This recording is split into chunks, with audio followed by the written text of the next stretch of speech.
Bonjour à tous, je m'appelle Jeanne-Guy ou Jean-Dira. Je viens d'Angola.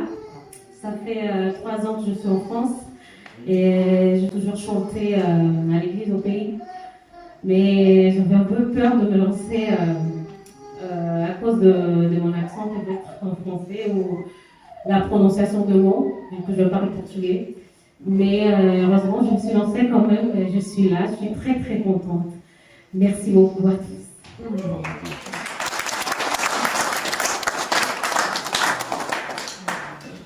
bien, j'espère que ce matin, votre cœur est grand ouvert parce que le Seigneur veut déverser en vous plus de son esprit, plus de sa présence en vous. Le Saint-Esprit est en nous, il n'y a aucun doute, mais le Seigneur veut nous le faire déborder de sa présence. Il suffit que l'on ouvre son cœur et qu'on le reçoive. Et regardez les promesses dans la prière que l'apôtre Paul dans Éphésiens nous a faite pour son peuple, pour les églises. Qu'il ouvre vos yeux à sa lumière, afin que vous compreniez à quelle espérance il vous a appelés, quelle est la richesse et la splendeur des biens destinés à ceux qui lui appartiennent, et quelle est la puissance extraordinaire dont il dispose pour nous les croyants. Cette puissance est celle-là même que Dieu a manifestée avec tant de force.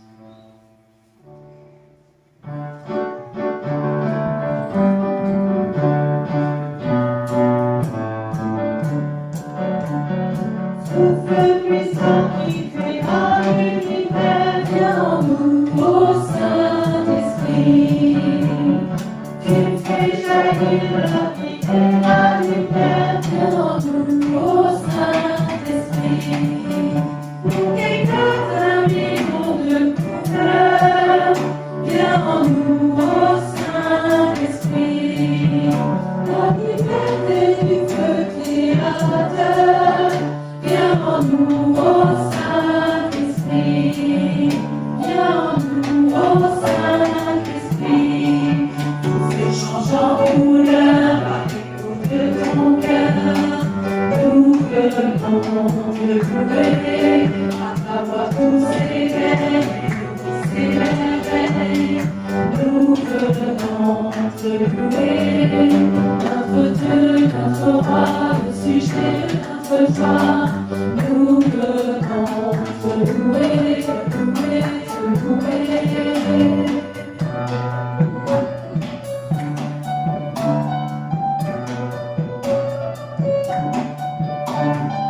Comme un torrent qui déferle nos cœurs, viens en nous, ô Saint-Esprit.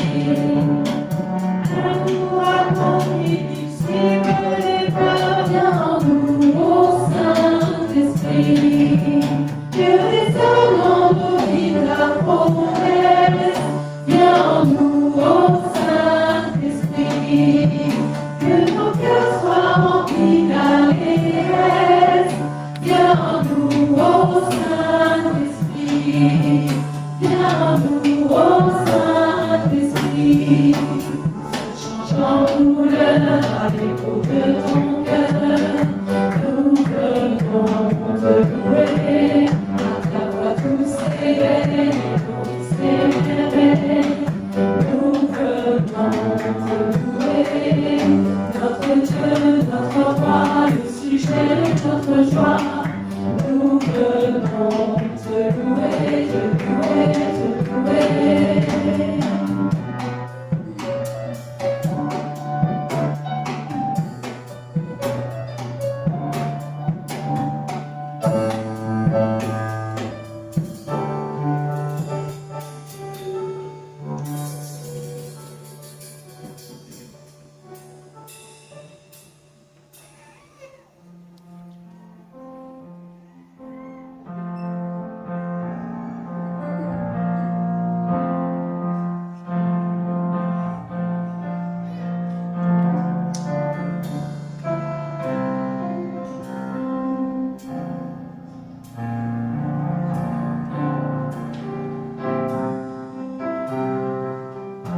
En toi les humbles sont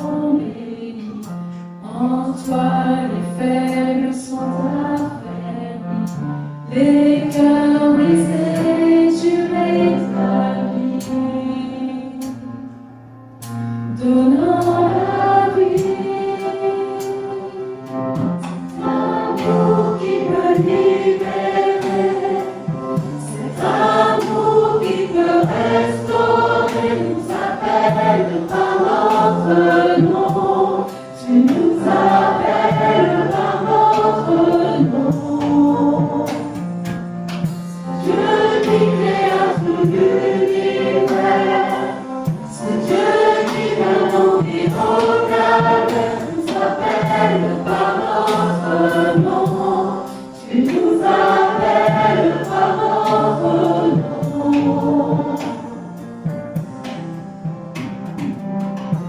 À ceux qui doutent dans la foi, au chancelant, tu tends les bras, tu les appelles de ta voix. Venez à moi.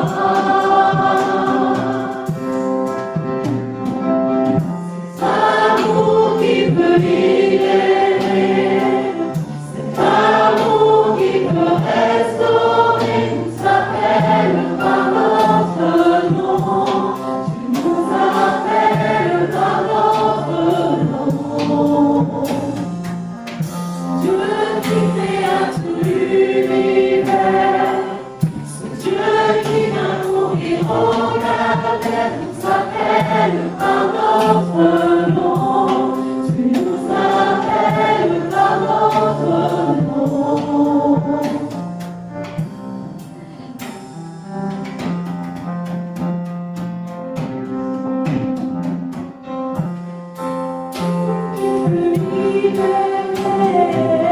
Cet amour qui peut restaurer, nous appelle par notre nom. Tu nous appelles par notre nom.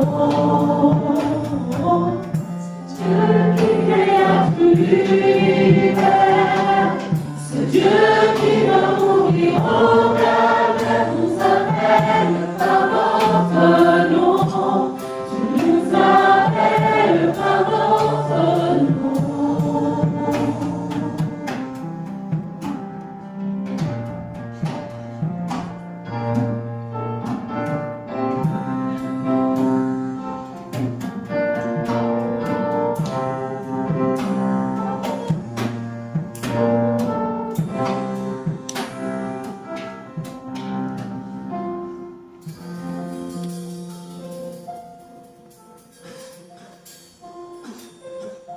Cet amour, il est là pour relever tous ceux qui sont dans la peine, dans la difficulté.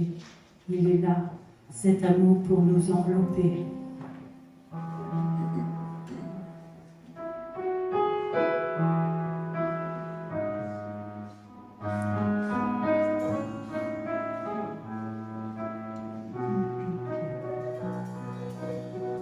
Au-delà des océans,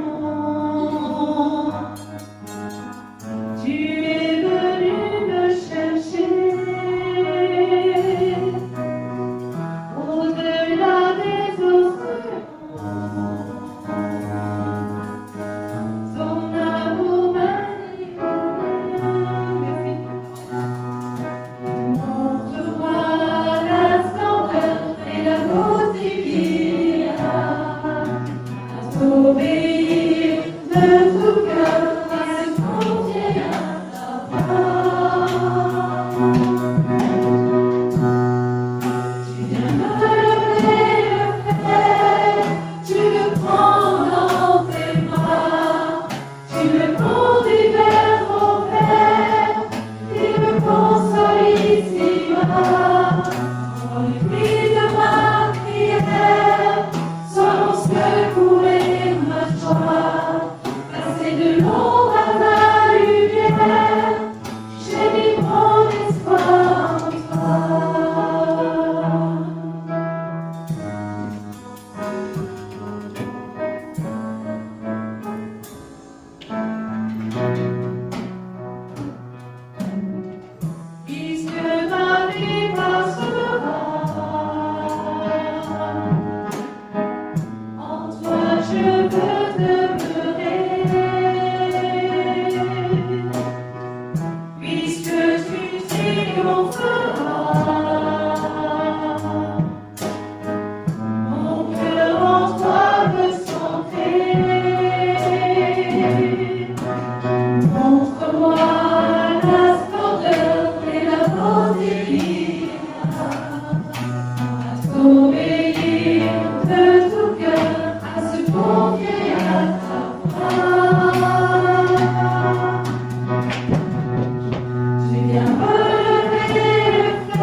ici-bas, entends le cri de ma prière, sois mon secours et ma joie, passer de l'ombre à ta lumière, j'ai mis mon espoir en toi, passer de l'ombre à ta lumière, j'ai mis mon espoir en toi.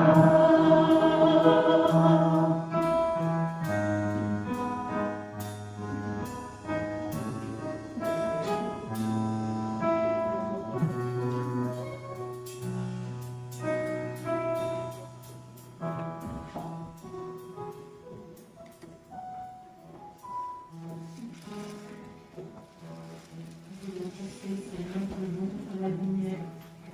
Nous voulons que, oui, tu illumines nos cœurs par ta grandeur, par ta majesté, par ton amour. Ô Seigneur, sois élevé par nos cœurs ce matin. Ayez toute la liberté de nous louer, d'être dans la reconnaissance. C'est notre roi des rois.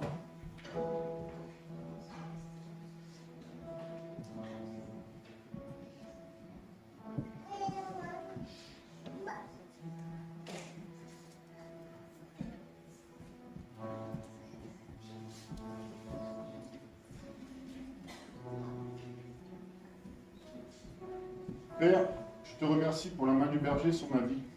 Enseigne-moi à lui faire confiance.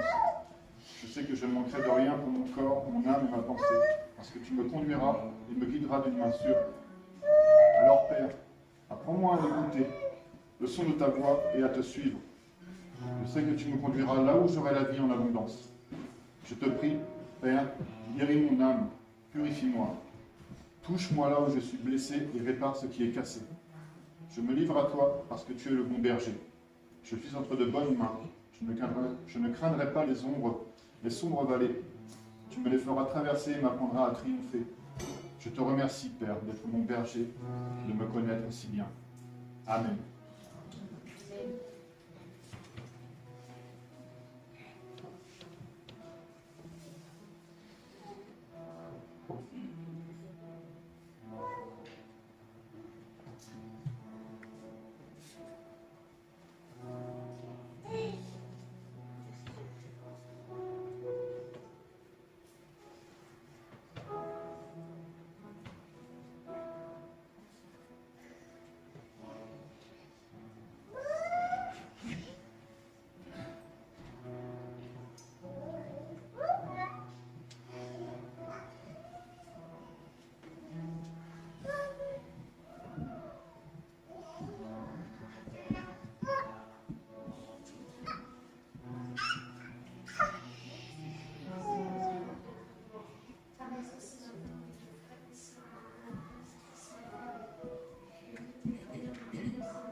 Doamne, nimeni nu-i ca Tine.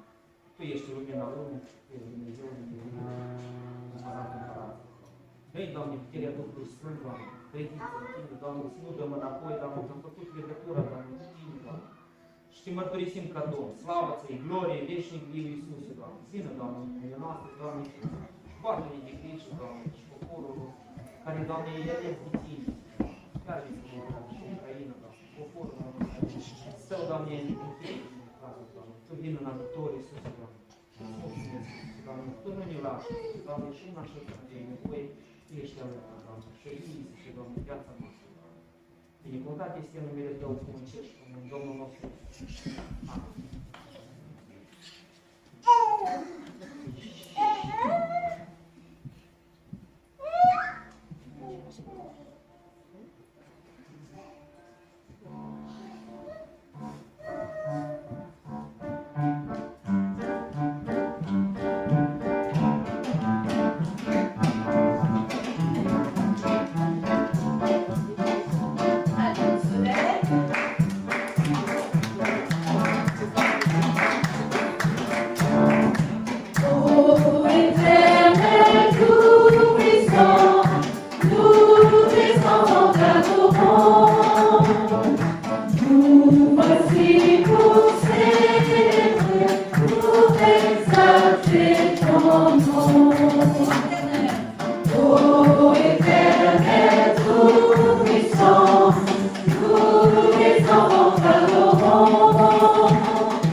Et nous voulons lui rendre honneur.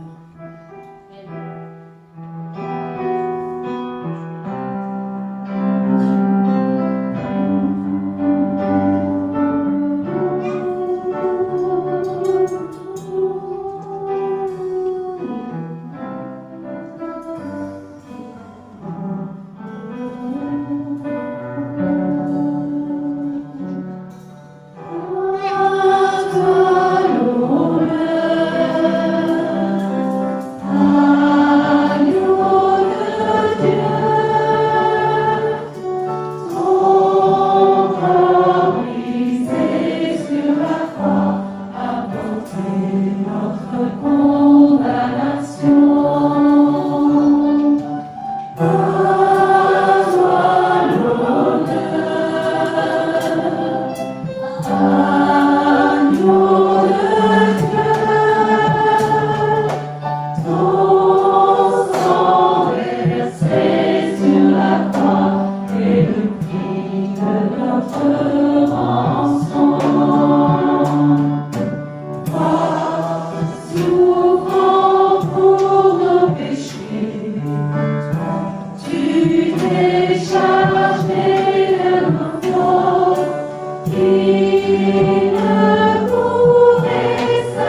On va faire Kids Church ce matin. Je vais jouer le rôle de Matt. Non, c'est pas possible ça. C'est impossible. Mais je vais jouer le rôle de quelqu'un d'autre. Donc, je m'appelle Jonathan.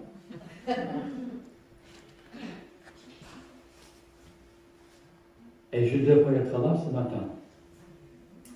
Mais j'ai donné un coup de téléphone à Denis hier après-midi et je lui ai dit que j'ai testé positif pour le Covid. Et je dois faire encore quelque chose, non? Tu veux mettre en faute? Quoi? Tu veux pas entendre ça? Tu sais, c'est un peu ça. Ok. C'est pas grave. On va continuer sans image pour l'instant. Donc, comme j'ai dit, je m'appelle Jonathan.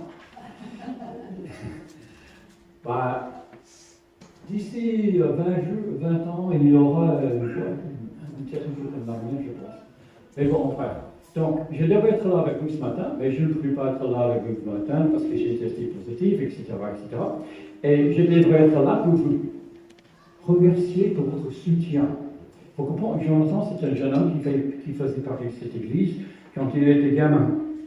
Et c'était un vrai terreur, il parlait. C'est pas Jonathan qui fait, c'est moi qui fais pour Jonathan, mais c'est pas grave. Et donc, le Seigneur a travaillé dans sa vie. Il a changé ce jeune homme, un jeune homme de Dieu. Et aujourd'hui, il devrait être là pour vous annoncer qu'ils vont partir aux États-Unis.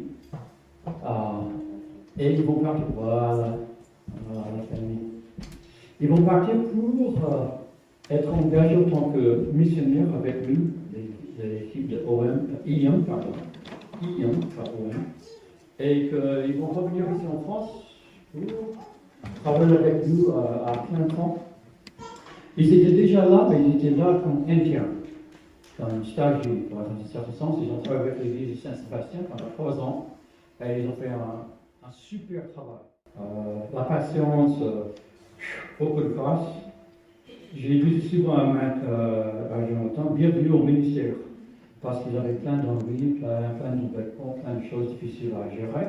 Et ça fait partie du ministère. Et pour moi, il faut comprendre que le stage, c'est pour voir s'ils ont vraiment la capacité de gérer toute la pression, tout ça qui vient avec. Et ils ont bien réussi. Donc, le 5 décembre, je pense, c'est ça. Ils vont rencontrer notre bureau là-bas.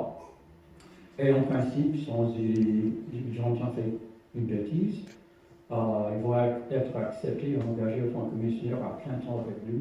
Et ils vont revenir. Mais entre-temps, ils vont faire des études là-bas, à l'Institut biblique à Oklahoma. Donc, ça va prendre au moins 1 an, peut-être 1 an et demi. Et puis, ils vont chercher au même temps de soutien pour revenir. Et donc, nous avons cherché à augmenter un peu plus notre soutien. Ouais, c'est ça. Je crois que c'était moi. C'est souvent moi. Je ne peux pas parler sans bouger, quoi. Et donc, Jonathan devrait être là ce matin pour vous remercier lui-même. Et bien sûr, c'était impossible. Et donc, nous devons continuer à soutenir dans la prière, mais aussi financièrement, on va continuer à les soutenir. Si on va augmenter un peu avec le budget pour l'année prochaine, nous verrons pas. Voilà. Et maintenant, je reviens en tant que Denis. Vous savez, j'étais obligé de partir, de passer quelques semaines, quelques jours, une semaine en principe, dans un endroit horrible. J'ai beaucoup souffert. J'ai passé des journées vraiment difficiles. J'étais vraiment coincé dans mon moyen de bain. J'ai jamais eu le privilège d'être dans mon moyen de bain. C'était l'AG de l'Assemblée de cette congrès qui s'appelle Christian Circus International. Et on était à San Diego, Californie. Il y a des jours comme ça, n'est-ce pas? Je cherche à nous sauver, c'est ça. Et donc, je faisais partie de ce sommet. Je suis responsable ici, dans le sens, pour Christian Circus International ici en France. Je travaille avec eux. Et j'étais obligé d'aller là-bas pour voter quoi. Et donc, c'était dans un endroit difficile à supporter. On a beaucoup souffert. Mais il faut comprendre, le jour qu'ils étaient là sur la plage, moi j'étais dans une grande pièce comme ça, avec 50 personnes en train de voter le budget, des choses comme ça. Donc je veux que je fasse clair, j'ai travaillé quand même un peu. Mais quand même, ouais, c'était dur quoi. Si vous regardez bien, il y a un petit dame là sur votre droite, hein, qui est derrière là. Je vais essayer de voir plus près. En bleu, c'est ma femme. La femme à côté d'elle, sur sa, je ne sais pas quoi, droite, c'est la femme du président, etc., des choses comme ça. Et c'était vraiment bien. Et en plus, il y avait plein de conférences, des temps de louange, les exhortations, etc. Il y avait plein de jeunes. C'était le groupe de moins de 25 ans, je pense. Et si vous regardez, il y a beaucoup de grands là-dedans. Mais beaucoup de jeunes qui étaient là pour participer dans la conférence. Et vraiment, c'était vraiment bien placé. Carole est revenue et moi aussi encouragé. Un peu fatigué parce que c'était vite fait, quoi. Le temps que je me suis adapté là-bas, je suis obligé de revenir ici. Et donc, Je crois dans l'histoire, j'ai dormi toute la nuit pour la première fois depuis quelques semaines. Et c'est pas grave. Je suis de retour, et pareil, comme d'habitude, je vais faire la fête pendant que j'étais absent. N'est-ce pas? Pour un vieux là-bas. On a fait la fête après l'équipe, moi je suis même pas là. Chaque fois que je pars, on fait la fête ici. Il faut comprendre, n'est-ce pas? Et on doit prévenir quelque chose un peu. Ouais, quand même. Mais bon, ça vaut la peine. Aujourd'hui, on va parler de cette idée de l'appel de Dieu. Et dans l'Ancien Testament, dans le livre de 1 Samuel, le chapitre 3, nous avons l'histoire de Samuel et de son appel du Seigneur. Samuel, c'est un jeune homme qui était au service de Élie, de l'Éternel, envers le prophète de Élie. C'était un apprenti de Élie, le prophète. Et à cette époque-là, la Bible nous dit, l'Éternel parlait rarement aux amis. Mais une nuit, le prêtre Élie était couché dans sa chambre et Samuel, le petit, dormait dans le sanctuaire de l'Éternel. Bon, d'accord, ok. Comme d'habitude, quoi. C'était sa place, quoi. L'Éternel appela Samuel. Celui-ci répondit, oui, je suis là. Le jeune homme court vers Élie et lui dit, tu m'appelais? Je suis là. Non, je t'ai pas appelé, lui dit Élie. Retourne te coucher. Et Samuel retourne au lit. L'Éternel appela encore Samuel. Samuel se lève encore pour aller voir Élie. Tu m'as appelé? Je suis là, lui dit-il. Je t'ai pas appelé, mon fils. Oh, tu me réveilles encore? Lui dit Élie. Va te recoucher.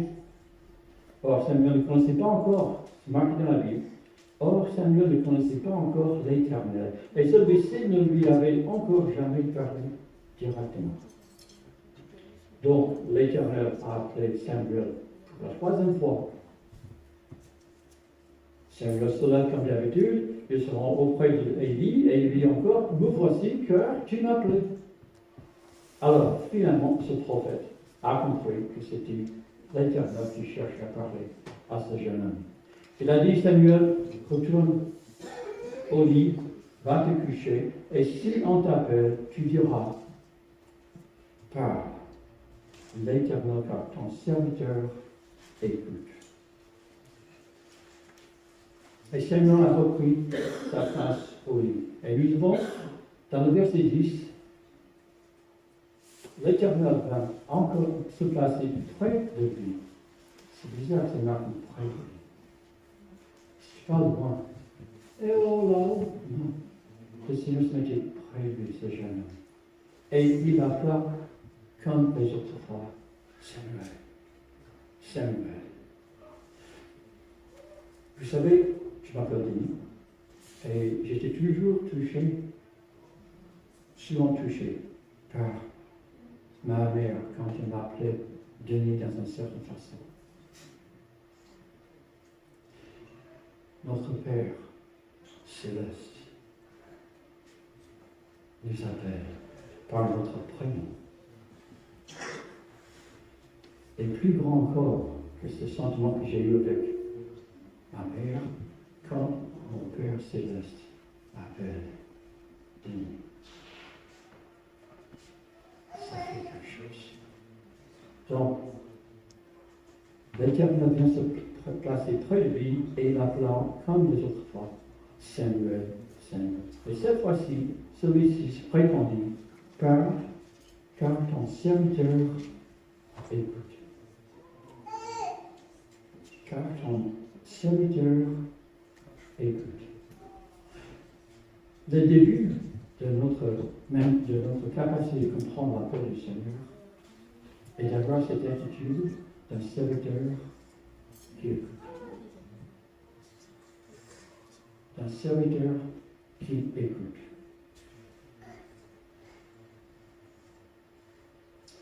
Après cet appel, avec cette expérience avec le Seigneur a démarré son ministère. Et plus tard, il a remplacé Élie, comme prophète d'Israël. Et cet épisode me fait penser un peu à Jésus dans le jardin de Gethsemane juste avant la crucifixion. C'est-à-dire qu'il a rencontré ses disciples pour la dernière fois avant la crucifixion.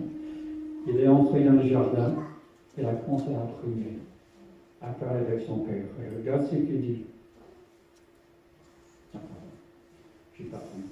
Voilà, c'est ma faute. Voilà. Jésus a dit, ô Père, si tu le veux, écarte-moi cette coupe.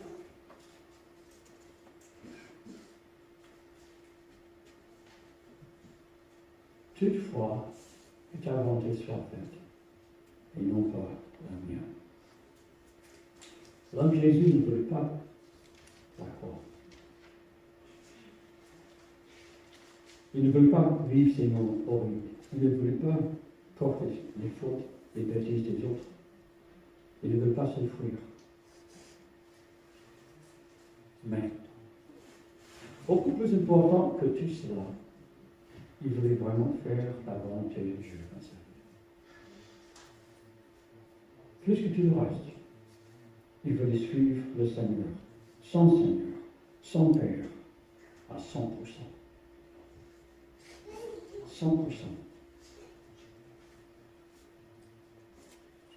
Pendant la conférence de Christian Circles dans la souffrance de San Diego, ils ont eu le privilège d'avoir d'écouter un pasteur fondateur d'une grande église là-bas. Et le nom de cette église est Shoreline Church. En français, ça veut dire l'église du rivage. Et le titre de cette église est basé sur le passage en Luc chapitre 5, quand Jésus fait appel à ses premiers disciples.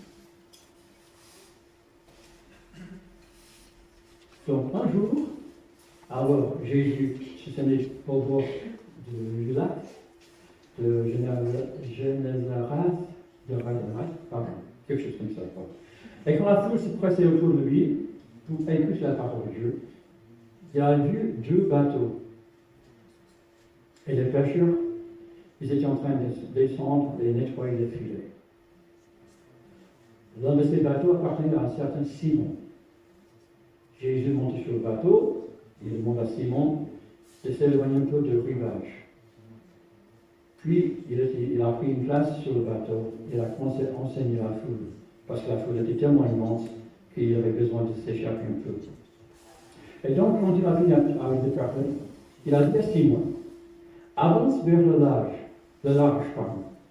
en eau profonde. Puis, vous jetterez vos filets pour pêcher.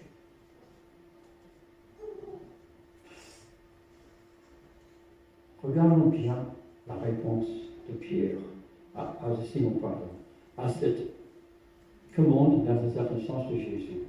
Okay?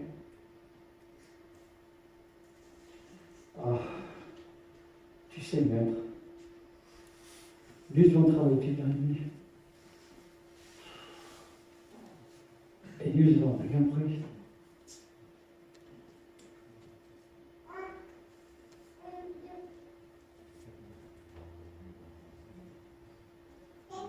Mais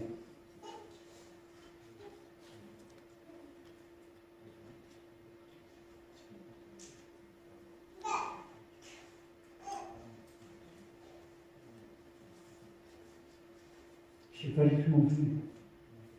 Jésus, je suis crevé. On a travaillé toute la nuit.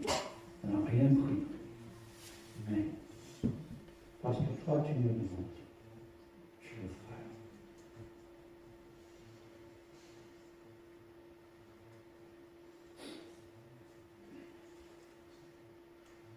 Donc, ils sont sortis. Et vous connaissez bien, certains vous connaissez bien l'histoire. Ils ont jeté les filets, ils ont pris trop de poissons, ils étaient obligés de demander à un autre bateau, un bateau qui appartenait à d'autres frères, de venir les aider avec tous les poissons. Et donc, après avoir arrangé toutes les choses avec les 2 bateaux, il revient au bord du lac. Et quand Pierre a vu ce que Jésus a fait, il se jette aux pieds de Jésus. Et il a dit, Seigneur, éloigne-toi de moi, car je suis un homme pécheur. En effet, il était saisi d'effroi, ainsi que tous ses compagnons, devant la pêche extraordinaire qu'ils venaient de faire. Ils ont pêché toute la nuit, ils n'ont rien pris, et là, tout d'un coup, ils avaient trop de poissons pour un bateau. Il fallait avoir 2 bateaux pour le faire. Et donc, ils ont demandé à Jacques et Jean, les fils de Zébédée, de les aider. Quand Pierre a vu cela, il était vraiment touché par la puissance du Seigneur. Il a dit, Seigneur, je ne mérite même pas d'être dans ta présence. Et alors, Jésus a pris la parole. Alors, Jésus dit à Simon, n'aie pas peur. À partir de maintenant, ce sont des hommes que tu attraperas. Donc, l'appel du Seigneur.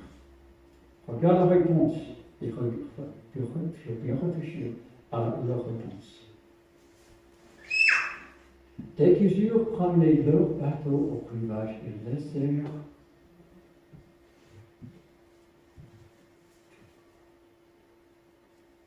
leur métier, les poissons que je vais prendre, tout, ils laissèrent tout. Et suivre Jésus. Bon, cette église de Shoreline a pris cette image-là comme la valeur la plus importante de leur église. C'est une église où les gens viennent pour laisser tout derrière et suivre Jésus. Donc, Shoreline, l'église du rivage. Là où tu laisses tout pour suivre le Seigneur. Je trouve cette image très bien.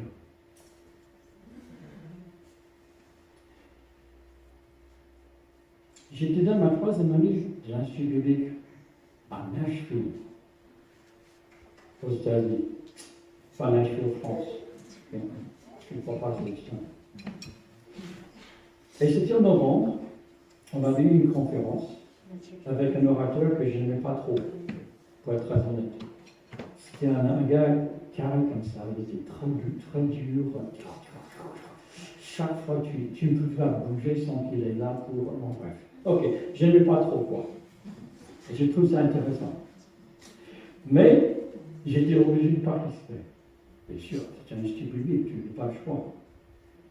C'était la 3e nuit de la conférence, et il prêchait sur le thème de suivre Jésus à 100%. Et à la fin du message, il nous a invités à bien réfléchir. Est-ce qu'on est en train de donner 100% à Jésus?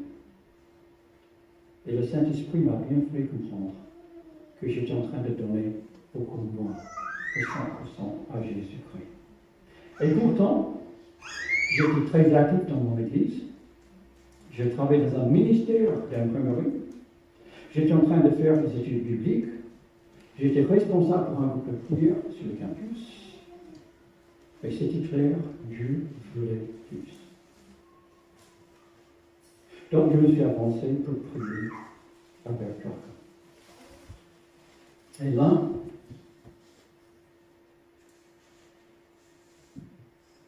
j'ai demandé pardon d'avoir été content de donner 75%.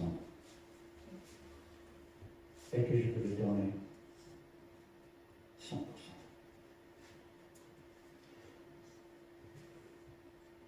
Et c'est à ce moment-là, quand j'ai corrigé mon cœur, que j'ai compris mon appel.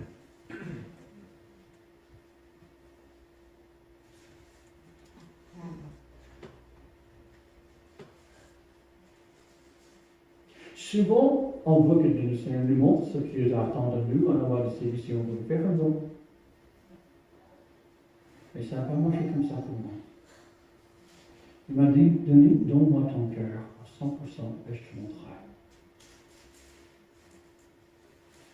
Et souvent, on veut négocier.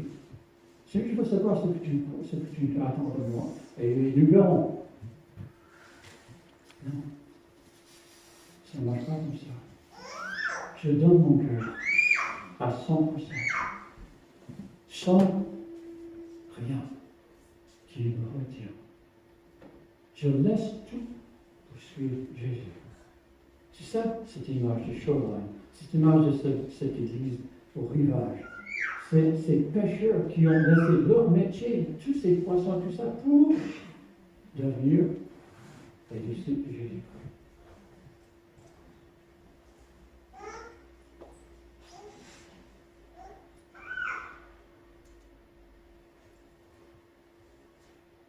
Et je suis toujours marqué par les paroles de Jésus ce soir-là. Toutefois, malgré le fait que ta volonté soit faite, et non la mienne. 100%. Pas 75, 90, 100. Sans ficelle, sans attache, sans etc. Donc, nous avons 3 éléments importants pour comprendre l'appel du Seigneur. Numéro 1, être à l'écoute avec une attitude de serviteur. Par ton serviteur, écoute.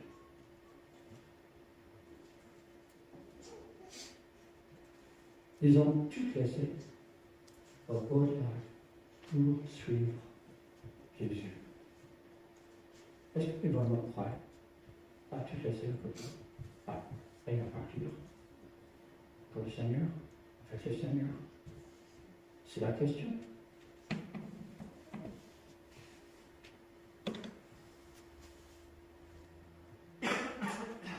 Oh, je ne veux pas, mais que ta volonté soit faite, non pas la mienne. Si nous devons dire qu'on cherche à vivre comme Jésus, ces attitudes doivent exister dans nos cœurs. La question est très simple. Est-ce que je suis en train de suivre à 75, 65, 90? Autrement dit, est-ce que je ne suis pas en train de garder un peu de ma vie pour moi? Je ne donne pas au Seigneur. Est-ce qu'il y a une partie de ma vie où Jésus n'est pas le maître? Est-ce que mes projets sont vraiment les projets du Seigneur? Parce que c'est moi qui suis en train de bâtir mon petit royaume. Est-ce que c'est possible que Dieu a d'autres choses pour moi?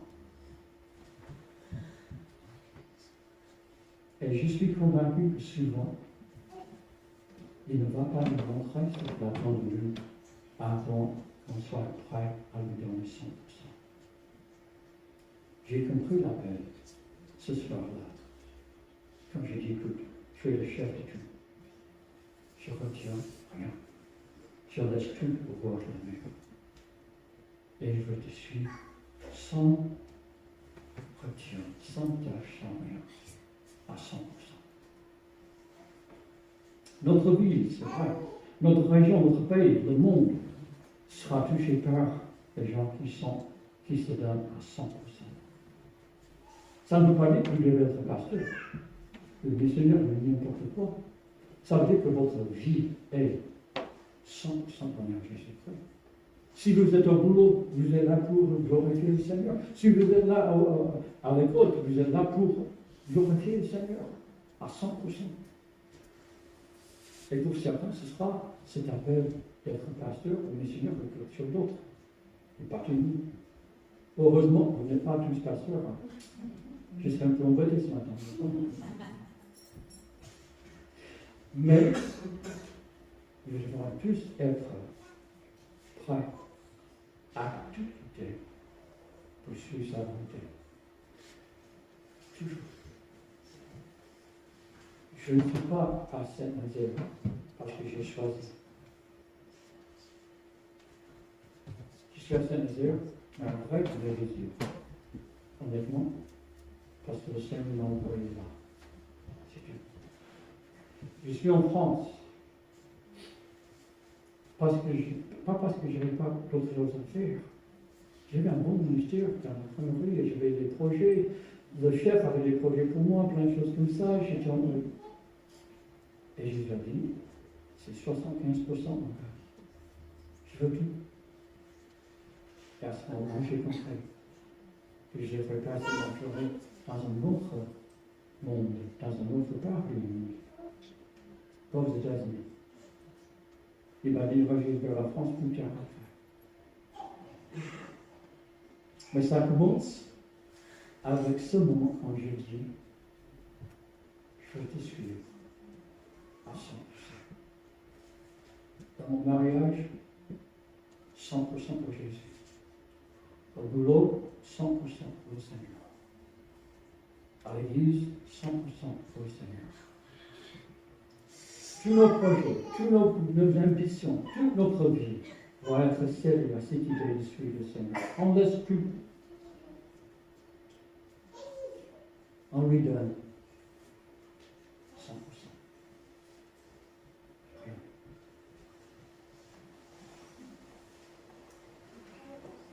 Et tu as tout donné pour nous. Tu as donné ton Fils unique. Et lui, il a donné sa vie. Il a subi la croix. Il a subi ce moment, cet instant de séparation de toi. Il a tout subi, Seigneur. Il a tout donné. Et tu attends de lui, Seigneur, la même chose. Tu attends de lui cette attitude de serviteur qui écoute. On te donne tous nos projets. On est prêt à tout plaquer sur nous, comme on dit souvent, pour te suivre. Il n'y a rien qui nous empêche à te suivre.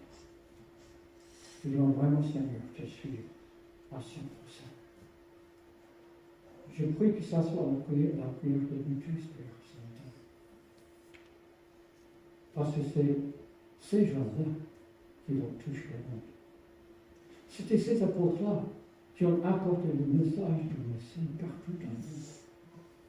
C'est à partir de ce groupe-là qui a tous ces recours qui est parti de l'Église. Nous sommes là grâce à ces hommes qui ont tout laissé derrière pour suivre le Seigneur. Et nous allons faire pareil. Seigneur, nous voulons que tu te sers de nous. Là où nous sommes. Mais aussi, Seigneur, si tu veux qu'on parte, on fait d'autres choses que tu nous montres, Seigneur.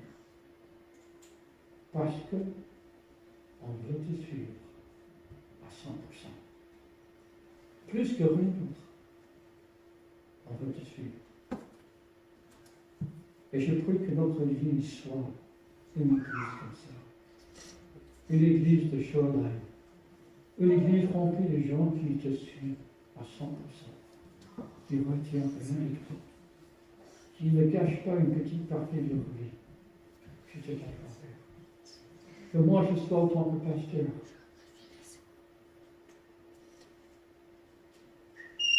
Le modèle qu'il faut. Que tu m'aides à vivre pour toi. Dans une manière qui montre et qui montre aux autres Père que je te suis à 100%. Que ça soit ma prière de Christ, Père. Parce que tu nous appelles pas à faire, mais à céder, à te donner au cœur.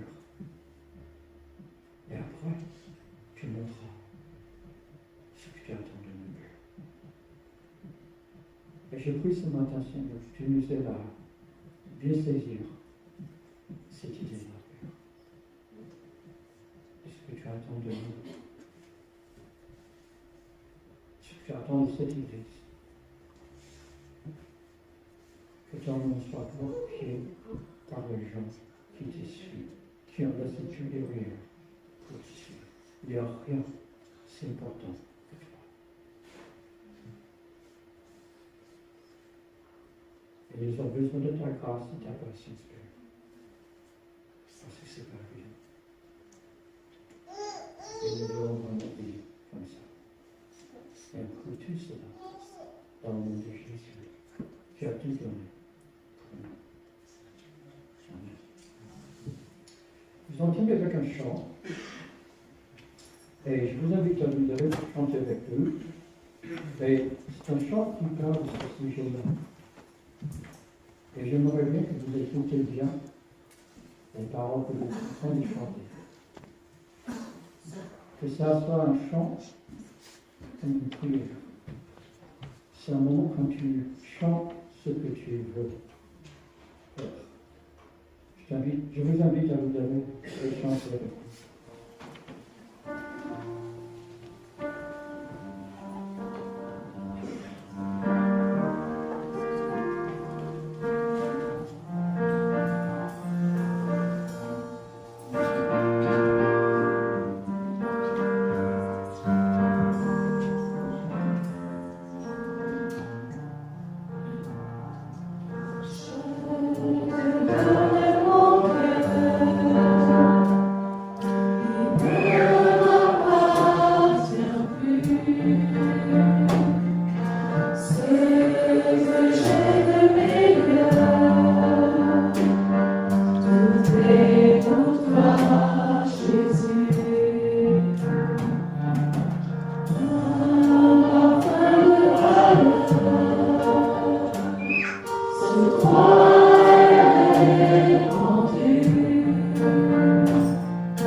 Là, je me suis engagé devant le Seigneur.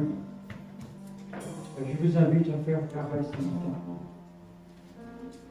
Nous voulons être une église de rivage.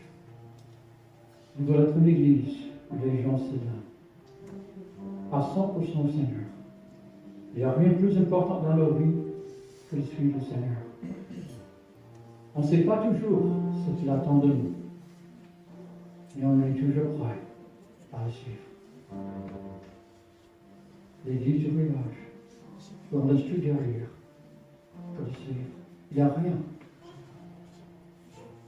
Ni le boulot, rien. Plus important que de suivre Jésus. Et ce jour-là, les disciples sont devenus les vrais disciples. Ceux qui suivent le Seigneur à 100%. Et nous voulons que notre Église soit remplie et même déborde des gens qui sont prêts à suivre Jésus à 100%. Et je vais chercher à vous montrer comment faire. Parce que je dois être un modèle, là aussi. Mais c'est à chacun de nous de dire, Seigneur, il n'y a rien. Rien plus important que toi. Et de te suivre avec tout mon cœur. Prions encore une fois. Père, je sais que tu as travaillé notre vie ce matin. Père, je sais que tu es là et que tu nous parles. Et que certains, ils sont vraiment en train de s'engager.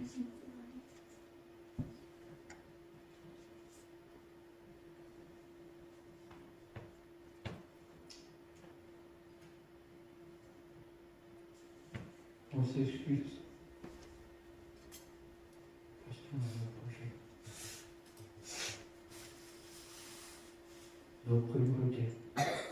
Et ils ne sont pas toujours mis avec toi, Père. Et je veux aujourd'hui que toute ma vie, tous mes projets, tout le planning, tout ce truc-là soit à tes pieds. Que c'est toi qui diriges toutes choses de ma vie. Mon emploi du temps, ce que je fais avec ma vie. Amène-nous de vivre dans la famille. Amène-nous de partager l'évangile. Tout faire. Je veux tout ça soit mis à tes pieds. Que tu sois le maître. Je veux te suivre à 100%, Père. Sans rien faire pour moi.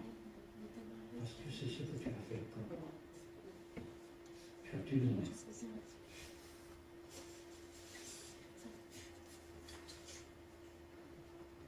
Accepte nos enfants. Ces enfants de nos cœurs. De notre volonté, Seigneur. Comme un sacrifice vivant. Je suis toujours prêt à t'écouter et à te suivre. Et nous prions tous la grâce de Jésus. Et ce qu'il a fait pour nous. Amen.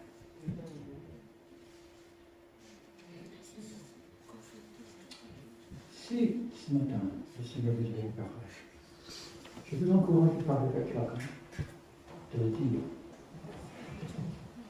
Parce que tu sais, ce jour-là, vous savez, ce jour-là, je me suis levé et je suis allé tout de suite pour annoncer que j'avais pris la décision de suivre le Seigneur 100%.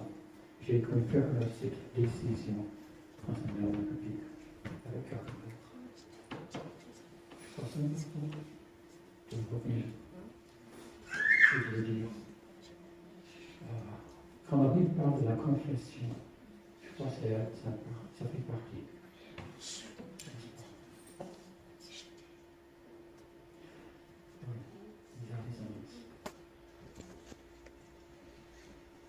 Et il y en a.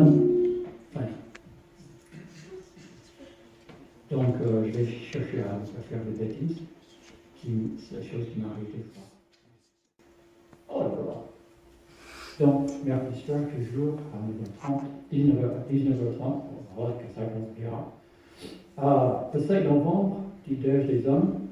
Le 6 novembre, on rencontre les couples. Le 12, On va faire la fête ici, avec ce jeune couple là-bas. Je ne sais pas, je réfléchis un peu, mais bon, je crois qu'on va le faire, ouais. Le 13 novembre, Lydie et, en principe, on aura Lydie et Joachim avec nous. C'est encore les missionnaires qu'on soutient. Le 20 novembre, après le sacerdoce passe en Togo, par notre cher famille, et je ne sais pas Tito, peut-être bien plus, c'est moi, j'en sais rien, mais on va présenter cette mission.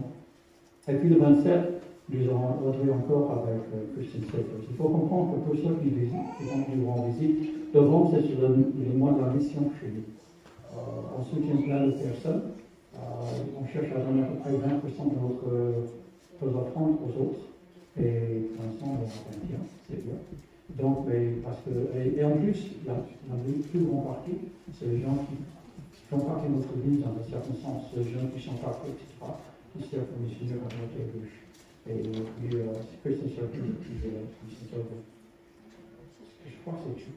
Est-ce que j'ai loupé quelque chose? Ça, c'est tout. Non? Oh. Alléluia. Oh, pardon. Oui, voilà, encore une fois. Ok. Et on peut dire, est-ce que vous chantez un chant? Ah, tu joues pas. Voilà. Est-ce que vous chantez encore une fois? Un chant? Ah, je crois qu'il vaut mieux chanter que du moi. Ok. Voilà. Quelque chose qui bouge un peu parce que là, je commence à avoir un peu.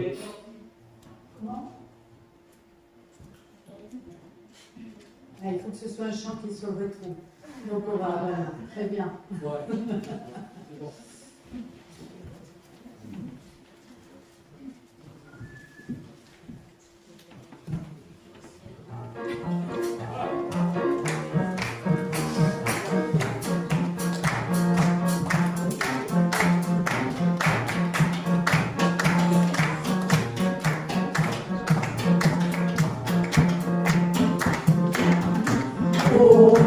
Éternel tout-puissant, nous tes enfants t'adorons. Nous voici tous célébrés, tout exaltés ton nom. Ô Éternel tout-puissant, nous tes enfants t'adorons. Nous voici tous célébrés, exalté ton nom, tu es digne de la gloire, tu mérites nos états de joie, tu as gagné la victoire, et tu règnes roi des rois.